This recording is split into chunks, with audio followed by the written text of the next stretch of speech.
বাজান যে কাজগুলা দিছেন এই কাজগুলা তো আমাদের শেষ। তা তুমি বাবা এক কাজ করো, গুরু ঘরের মাঝে কেটে দাও, আর নাহলে গুরু বাড়িতে আসলে অন্য মাঝে গাছ গুছ খাইলে যাও কথা যাও। আর তুমি গিয়ে বন্ধের থেকে গুড় নিয়ে আসো। আর বাবা তুমি গিয়ে জালি গিয়ে বাস করো, জালি তো ফাত দিব নদীর মাঝে বিকালবেলা যাও।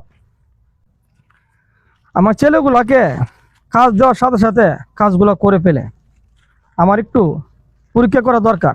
ছেলেগুলাকে আমাকে আসলে ভালোবাসে নাকি আমার একটু পরীক্ষা করা একটু দরকার।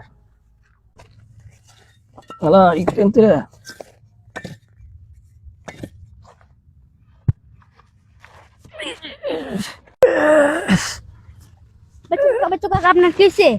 আমার হঠাৎ করে হাটে ব্যথা, আমার ছেলেদেরকে তুমি তাড়াতাড়ি একটু খবর দিত বাবা। হাসান ভাই, বাচ্চু কাকা তো হাটে ব্যথা হয়েছে। হ্যাঁ আমার বাজানের কি হয়েছে? হ্যাঁ আমার ভাইন কই? লাপসান নাইম বাইরে লয়ে চালো আও, আব্বা জানি কি হয়েছে? হ্যাঁ কি হয়েছে? আমি এখনো আইতাছি। নাম বেরোলে নাম ভাই আসো, বাবার বুকে ব্যথা। বাবা তোমার কি হয়েছে? আমি আমার ভাইদের খবর দিছি, আইতাছে এরা। হঠাৎ করে আমার হাটে ব্যথা। হাসান ওখানে কি হয়েছে? হাতের ব্যথা। হ্যাঁ ধরো ধরো লয়ে যায় ডাক্তার। হাসান ধরো হসপিটালে যা। হাসান ধরো ধরো। বাজান আমার অক্সিজেন নেওয়ার দরকার নাই, আমার বিশেষ আর সময় নাই। তোমরা একটা খাতা কলম নিয়ে আসো। আচ্ছা ঠিক আছে, আমি কাটা কলম নিয়ে যাচ্ছি। বাজান তাড়াতাড়ি নিয়ে আসো বাজান।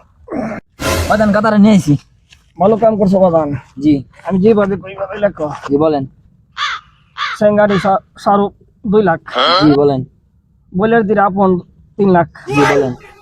পশ্চিমপাড়া সুরকুল 3 লাখ। জি বলেন। এই টাকাগুলো আমার বেশি আর সময় নাই, তোমরা 3 ভাই মিললা এই টাকাগুলো পরিশোধ করে দিবা। আমি আর মনে হয় বেশি দিন আর বাঁচবো না। হ্যাঁ ভাবছিলাম 3 ভাই মিলে সব টিয়া নিলাম, সাতার মাথায় আমরা টিয়া বলি। বাপের ঘরের বাপ। বাবার ঘর বাপ।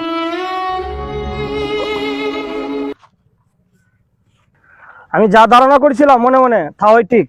আমার ছেলেরা আমাকে ভালোবাসছে না, ভালোবাসে শুধু আমার সম্পত্তিকে। মরার আগে একবার মরে দেখেন কে আপন আর কে পর।